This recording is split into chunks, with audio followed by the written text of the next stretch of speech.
Dracula, starring Frank Langella, with Laurence Olivier. I am the last of my kind, descended from a conquering race. But I must warn you to take good care. If at any time my company does not please you, you will have only yourself to blame. Oh God, how's my poor shoulder?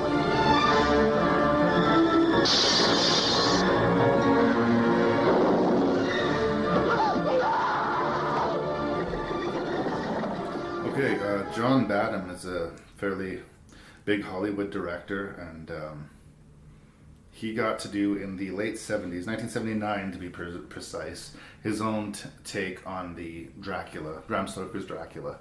And he took from the time the Frank Langella, who had played it on stage, and was sort of been greatly lauded, not just because he was a strong presence on stage, but at the time he was as close to like a Brad Pitt type figure for women out Totally. there. Like Frank Langella was just a heartthrob at the time. He was like... He was sex on legs, baby. Absolutely. There's no question. It is funny that there is a period in the late 60s and early 70s where it seems anybody could have been a leading man for a while there. like what was deemed attractive for men seemed to be if he was able to dress himself. I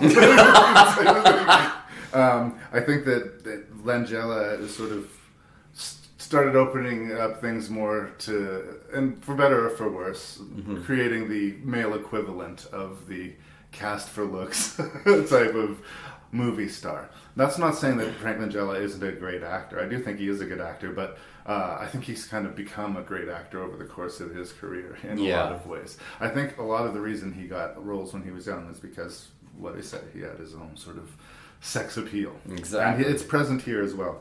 Laurence Olivier, some obscure actor, I believe. Some people may have known I think I heard he might have been something called the greatest actor of the 20th century. Possibly. Maybe, I don't know. Donald Pleasance. Everybody will remember him from Halloween 4. Oh. And Canadian actress, probably hitting her high watermark as far as Hollywood, Kate Nelligan. Mm-hmm. At the time, this was a big budget sort of spectacle, and it was fairly well received. To me, this was kind of my Dracula movie, in that it was the first way in which the Dracula story was told to me.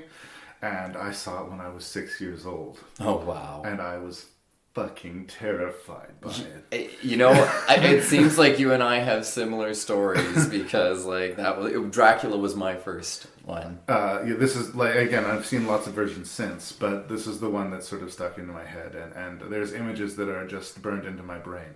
But I have to revisit it, 30 years later, watching it now. And it's a different film than I saw when I was a kid. I'm just admitting that I'm bringing personal baggage to this movie, and I want to just sort of bring that up there for... It's okay, Larry. It's okay. You can bring your baggage. It's okay. It's okay, little 6-year-old Larry. You can do it. I'm going to be safe. You'll be all right. It's going to be okay. The monster's not going to eat you. No. Thank you for being here for me, Damien. You're welcome. So I was very scared by this when I was a child, and I was kind of amused and nostalgic while I was watching it now. A lot of the 70-ness that I didn't notice when I was a kid, I noticed a lot now. And it's not quite Waka Chicka 70s, but there's something about like the sideburns, the style, a few turn of phrases that we have in the movie kind of tips its hand that we're in the Waka Chicka 70s. Oh, yeah. But I don't know. I kind of... I'm perplexed as how to approach reviewing this, so I'm going to throw the ball into your court. Okay, I think I can possibly identify why you might have been like terrified as a child, because there's a thing called the 5-minute rule. Right. Now, the 5-minute rule was established by a friend of mine named Steve Zinterer, a.k.a. Silent Mountain. Okay. The 5-minute rule is something that is typically applied to action films, but can also be applicable to horror films. That if somebody dies within the first 5 minutes, it's gonna be a good movie.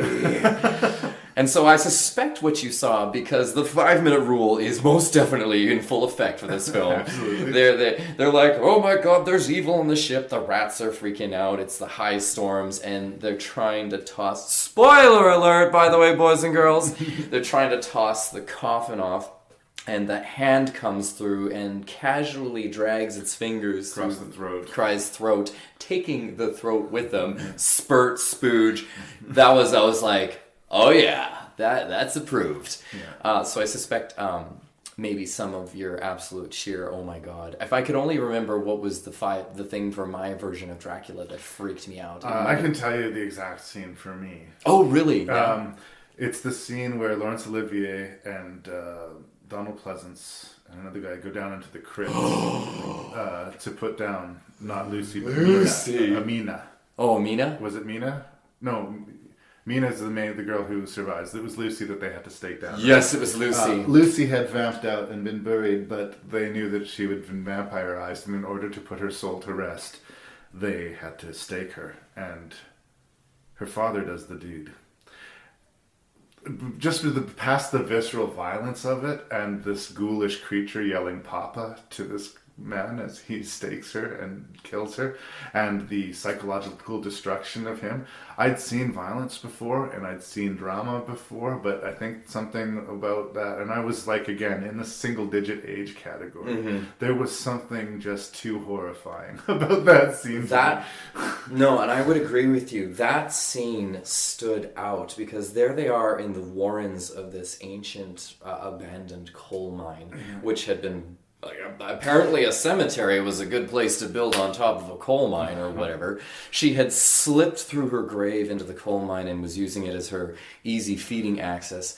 And here she is in her, funeral garb with her blood red glowing eyes and her childish demeanor and just slowly, liquid slow motion moving towards her father. That was genuinely like, oh my god, this is scary. So as a 6-year-old, I can completely understand why. And I do think that the film kind of, as far as a horror movie, peaks there. Mm-hmm. It never hits that height again. No. That's not really even at the ending, not even. I was more scared during that sequence, and it might have a lot to do with Olivier too. I thought he was really strong in that scene than I was in any other point of the movie. I wasn't as scared of Frank Langella as Dracula. No, there were some great moments, like him climbing up the side of the mental institutes to deal with the Renfield, that blabbermouth. Oh, that Renfield! He could have had a good thing, but he hadn't shut his trap. Yeah. That's what you get. Yeah. It's sort of like when you make a deal with the devil, like you gotta, at some part of you just knows you're gonna get fucked over.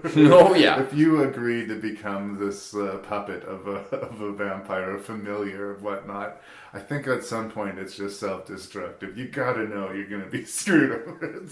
Absolutely. And he complained and complained. Oh, that Rennie. He's such a scamp.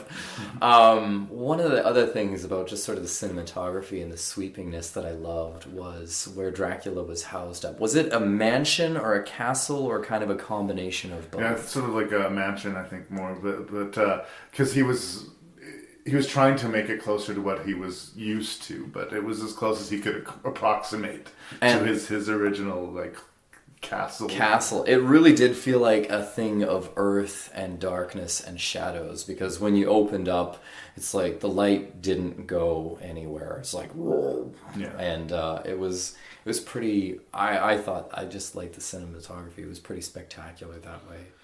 I would say that, like, for this film, I really did enjoy it, like, a great deal. I would definitely give it you should watch this. I'm not sure that the romantic angle worked for me as strongly as it could have. I didn't quite buy the appeal that she saw in this creature. I guess Lucy's not as in the dark, or Mina is not as in the dark, because I'm used to that character being in this. Mm-hmm. There seems to be a lot of real obvious reasons why she is making counterproductive decisions throughout the movie. And I think that's that 70s bleed, the sacral, we're going to be liberated. Just got such dark, soulful eyes that I'll do anything. Yeah. But there were moments that I felt were serving the plot more than they were serving common sense, Here's another scene where she's going to walk down a dark corridor because we need a scene where she walks down a dark corridor. Yeah, and she's going to make this terrible decision because it's going to serve that. But I didn't feel that connection. there's been other takes on the Dracula story, and there will be. Francis Ford Coppola did one in the early 90s, and there's something so bombastic about that version where it's just like grabbing you by the face saying, look at this movie, we're making a Dracula movie. Wah! This one doesn't quite hit that extreme notes, but it does have fairly large scale to it, and it's doing the story justice. I mean, Bram Stoker's Dracula is a fairly significant work of literature. I understand it, but I still am a little bit curious that if I hadn't seen it when I was 6, would I like this movie as much as I do now? I do think it's fine. It's a decent telling of the Dracula story. I'm not foaming at the mouth over it. But it's good. I really do wonder if I didn't have that personal history, if I would feel the same way about it, or if I would just more or less just dismiss it as a nice try. You know, it's another Dracula movie. Watch it or don't. Yeah. Right now, I'm just saying, watch it. It'll fuck you up. But that's because 6-year-old Larry is still hiding under his bed. Terrified. It's okay, little buddy. You can come out. I've got popcorn. The other movie that we already reviewed, we call it Creep Show. I remember seeing this movie Creep Show when I was a kid with this crate monster in it. And there's just images from that movie that are just indelibly imprinted. Which monster was it? The story called The Crate, where this creature jumps out. It looks like this Tasmanian devil thing with teeth, and it kills a lot of people graphically in the movie, and it horrified me. And I'm a big fan of Creepshow to this day, but again, much like with this Dracula, would I like it as much if it hadn't scarred me when I was a kid? Yeah. And is it a good thing that I was scarred by these movies when I was a child? Oh. I didn't think it was good at the time. I do think it's good now, but damage has been done. You could say damage, but maybe we could call it colorful scarring or something like that. I'm going to say I land right in the middle on this one, so I guess I'm putting the ball in the listener's court. If it sounds like something they want to check out, it probably is. I say this one was okay. Like, I didn't mind it. It wasn't bad. You can definitely see the 70s elements there, but it wasn't overwhelming 70s elements, so I liked it. It was good. I'd say if you want to see it, go see it. Do it fast. All right.